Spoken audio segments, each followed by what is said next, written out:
നമസ്കാരം. വിഷൻ 24 വാർത്തകളിലേക്ക് സ്വാഗതം. +2 സർട്ടിഫിക്കറ്റ് കയ്യിലുണ്ടായിരുന്നെങ്കിൽ നിങ്ങൾ എപ്പോഴെങ്കിലും ചിന്തിച്ചിട്ടുണ്ടോ? ഇതാ നിങ്ങൾക്കൊരു സുവർണാവസരം.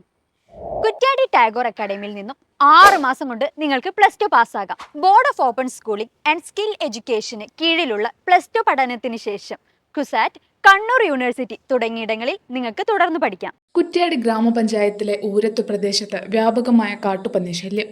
പ്രദേശത്തെ നിരവധി കൃഷിയിടങ്ങൾ കാട്ടുപന്നികൾ കൂട്ടമായും ഒറ്റയാനായും എത്തി കാർഷിക വിളകൾ നശിപ്പിക്കുന്നതായി പരാതി ഉയരുകയാണ്. കുറ്റ്യാടി ഗ്രാമപഞ്ചായത്തിൽ വ്യാപകമായി കൃഷി നടത്തുന്ന പ്രദേശമാണ് ഊരത്ത് ഭാഗം.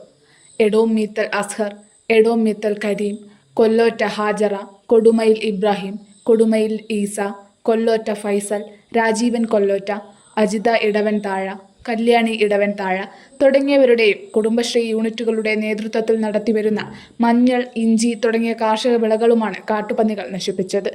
രാത്രികാലങ്ങളിൽ തെങ്ങിൽ നിന്നും വീഴുന്ന തേങ്ങയുടെ ചകിരി കടിച്ചുകീറി തേങ്ങ ഉടച്ചു തിന്നുന്നതും പ്രദേശവാസികൾക്ക് സ്ഥിരം കാഴ്ചയാവുകയാണ്. കുറ്റ്യാടി പഞ്ചായത്തിലെ തന്നെ കാർഷിക മേഖലയായ ഊരത്ത് ഏഴാം ഉൾപ്പെടുന്ന പ്രദേശത്ത് പന്നികളുടെ ശല്യം വൻതോതിൽ വർദ്ധിച്ചിരിക്കുകയാണ്. പല കുടുംബാംഗങ്ങളുടെയും കൃഷികൾ, അതായത് ചേമ്പ്, മഞ്ഞൾ, കപ്പ, വാഴ തുടങ്ങിയ എല്ലാ കൃഷികളും തന്നെ നശിപ്പിക്കുന്ന കാഴ്ചയാണ് ഇവിടെയൊക്കെ തന്നെ ഉള്ളത്. ഇപ്പോൾ ആ ഒരൊറ്റ കുടുംബത്തിനും ഇവിടെ ഒരു കൃഷിയും നടത്താൻ പറ്റാത്ത ഒരു സാഹചര്യമാണ് ഇന്ന് നിലവിലുള്ളത്. കൃഷിക്ക് മാത്രമല്ല, ജീവന് പോലും പന്നി ഇന്ന് ഒരു ഭീഷണിയായിരിക്കുകയാണ് ഊരത്ത് പ്രദേശത്ത്. അതുകൊണ്ട് തന്നെ ഇതിന് വേണ്ട നടപടികൾ അധികൃതരുടെ ഭാഗത്തുനിന്ന് ഉണ്ടാകേണ്ടതാണ്. കപ്പ, ചേമ്പ്, കാച്ചിൽ, വാഴ, ചേന തുടങ്ങിയ ഹ്രസ്വകാല പച്ചക്കറികൾ പ്രദേശത്തെ കൃഷിഭൂമികളിൽ അന്യമാവുകയാണ്.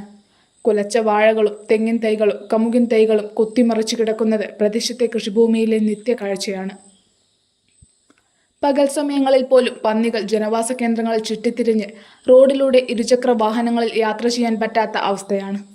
കഴിഞ്ഞ ദിവസം ഇരുചക്ര വാഹനത്തിനു കുറുകെ കാട്ടുപന്നി ചാടി യാത്രക്കാർക്ക് ഗുരുതരമായി പരിക്കേറ്റിരുന്നു.